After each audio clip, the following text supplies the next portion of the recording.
എല്ലാവർക്കും നമസ്കാരം. ലളിതാ സഹസ്രനാമ ഉപാസനയിൽ ഇന്ന് 168 മുതൽ 198 വരെയുള്ള നാമങ്ങളാണ് അർത്ഥം പറയുന്നത്. നിഷ്ക്രോധാ ക്രോധശമനി, നിർലോഭാ ലോഭനാശിനി, നിസ്സംശയാ സംശയഘ്നി, നിർഭവാ ഭവനാശിനി, നിർവികൽപാ നിരാബാധാ നിർഭേദാ ഭേദനാശിനി, നിർനാശാ മൃത്യുമഥനി, നിഷ്ക്രിയാ നിഷ്പരിഗ്രഹാ, നിസ്തുലാ നീലചികുരാ, നിരപായാ നിരത്യയാ, ദുർലഭാ ദുർഗമാ ദുർഗാ, ദുഃഖഹന്ത്രീ സുഖപ്രദാ, ദുഷ്ടദൂരാ ദുരാചാരശമനി, ദോഷവർജിത, സർവജ്ഞാ സാന്ദ്രകരുണ, സമാനാധികവർജിത. ഇത്രയും നാമങ്ങളാണ്. നിഷ്ക്രോധ, ക്രോധമില്ലാത്തവൾ. കാമമാണ് എല്ലാ ക്രോധങ്ങളുടെയും കാരണം. അപ്പോൾ കാമമില്ലെങ്കിൽ ക്രോധവുമില്ല. അപ്പോൾ ഒരു ക്രോധവും ഇല്ലാത്തവൾ എന്നർത്ഥം. കാമയേഷ ക്രോധയേഷ രജോ ഗുണസമുദ്ഭവ, മഹാശനോ മഹാപാംന, വിദ്യേതൻ വൈരിണാം എന്ന് ഗീത. വിദ്യേതൻ ഇഹ വൈരിണാം. കാമവും ക്രോധവും ഒന്നുമില്ലാത്ത ഒരു സ്വഭാവത്തോടു കൂടിയവൾ എന്നർത്ഥം. അഹിംസാ പരമോധർമ്മ എന്ന തത്വത്തിൽ ഉറച്ചു നിൽക്കുന്നവൾ. ക്രോധശമനി, ഭക്തനിലെ ക്രോധത്തെ ശമിപ്പിക്കുന്നവൾ. നിർലോഭ, ലോഭമില്ലാത്തവൾ.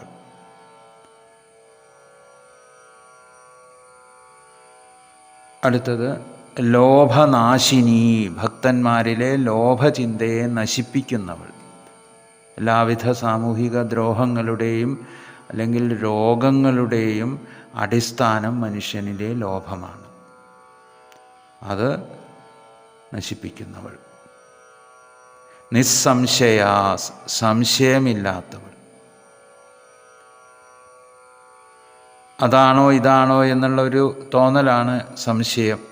ഉഭയകോടികം ജ്ഞാനം സംശയ എന്ന് പറയും. രണ്ട് മുഖങ്ങൾ സംശയത്തിനുണ്ട്.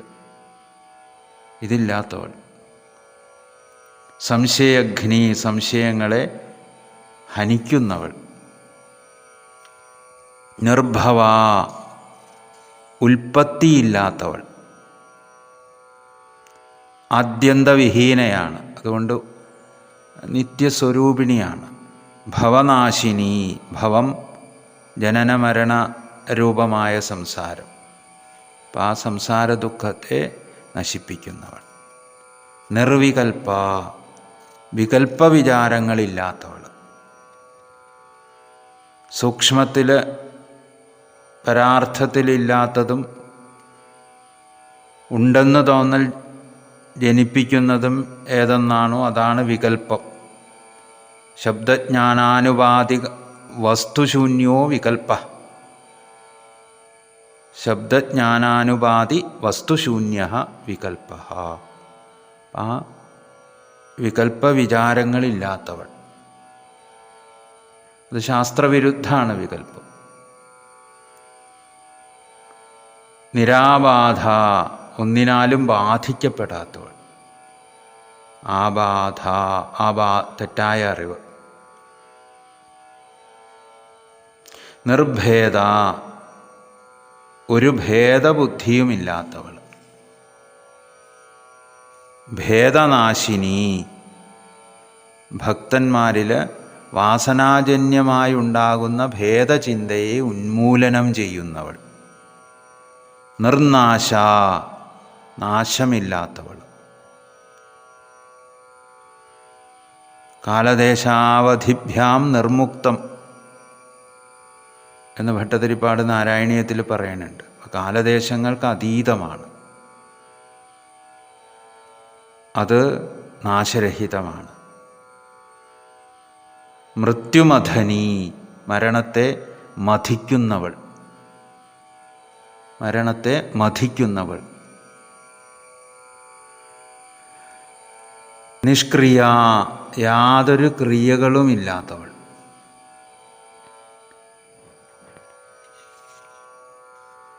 നിഷ്പരിഗ്രഹ, സ്വയം പൂർണ്ണയും ആപ്തയുമായവൾ. അതുകൊണ്ട് സംഗ്രഹിച്ചു വയ്ക്കാത്തവൾ എന്നർത്ഥം.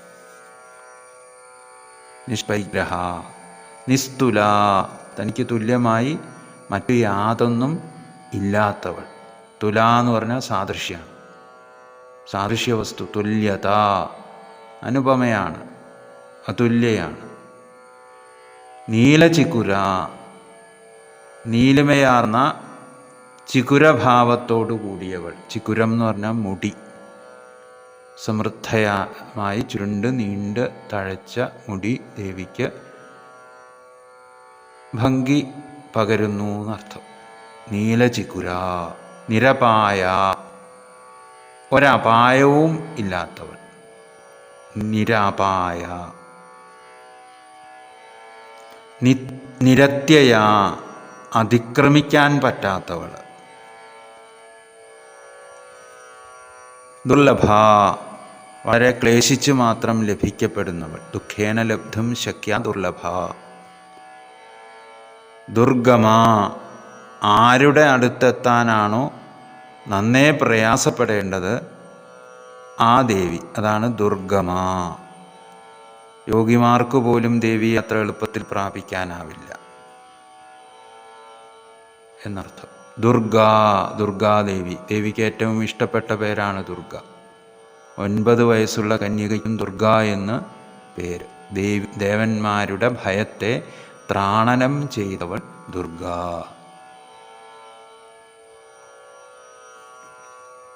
ദുഃഖഹന്ത്രി, ദുഃഖത്തെ നിഹനിക്കുന്നവൾ. ദുഷ്ടമായ ഖം, ദുഃഖം, ഇന്ദ്രിയം.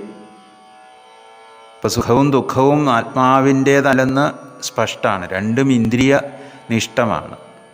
മനഃഷ്ടാനി ഇന്ദ്രിയാണി എന്ന് ഗീതയിൽ പറയുന്നുണ്ട്. ദുഃഖം സംസാര ദുഃഖം തന്നെയാണ് ഇവിടെ.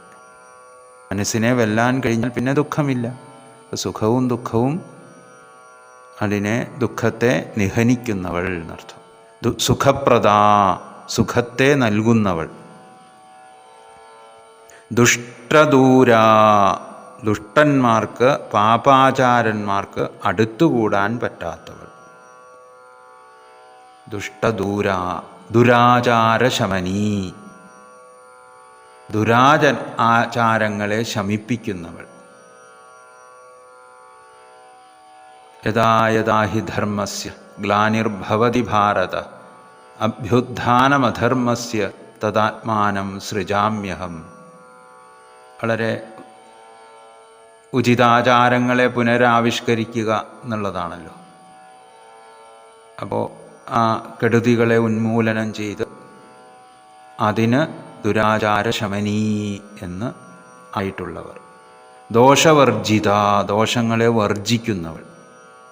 സർവജ്ഞ, എല്ലാം അറിയുന്നവൾ എന്നർത്ഥം. ഏതെന്നറിഞ്ഞാലാണോ എല്ലാം അറിഞ്ഞതായിത്തീരുന്നത് ആ അറിവുള്ളവൾ. സാന്ദ്രകരുണ, ഇടതടവില്ലാതെ കരുണയോടുകൂടിയവൾ. ആരിലും എപ്പോഴും കാരുണ്യം ചൊരിയുന്നവൾ. സാനാധികവർജിത, തനിക്ക് തുല്യമോ തനിക്ക് അതീതമായോ മറ്റു യാതൊന്നുമില്ലാത്തവൾ. സമാനാധികവർജിത. എല്ലാവർക്കും നമസ്കാരം.